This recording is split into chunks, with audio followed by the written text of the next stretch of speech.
जीवन में आत्मसंतुष्टि रहिबा निहाती आवश्यक। जोठी संतुष्टि नहीं सेठारे मन सर्वदा अशांत ही रही थाए।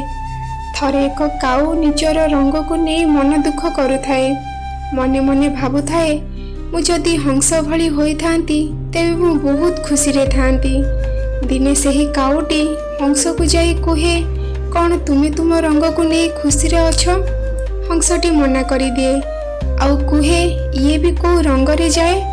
रंग तो ताको कुहा जाए जी प्रकृति सहित मिसी जाए। सुआठू भल आउ किए बा मिसी पारिबो।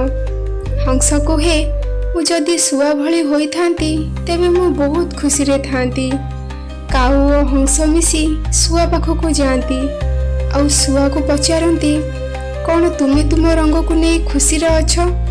सुआ भी मना करे आउ कुहे मो गछरे बसिले पत्र सहित मिसी जाए। याकू तुमे दुहे भल रंग बोली कहूच।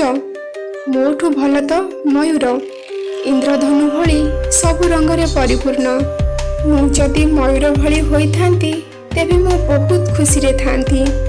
एबे 3 जण मिसी मयूर पाखक जाती और मयूर को पचारती कौन तुमे तुम रंग को नहीं खुशी रे अछ। मयूरटी मन दुख करी कहे मो सुंदर रंग ही मो पाई विपद टाणी आणे। ना मु तुम मानक भली उड़ी पारे ना मो मन खोली कुआडे जाई पारे। शिकारीर नजर चातक भली मो उपरे थाए।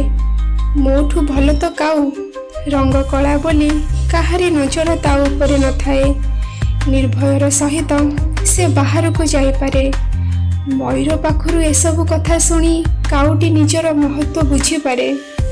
निजको अन्य सहित तुलना न करी बरं ईश्वरଙ୍କ सृष्टि ईश्वर जहाको जो रूप अबा गुण देइछंती सेथिरे संतुष्टि रहिबा दरकार।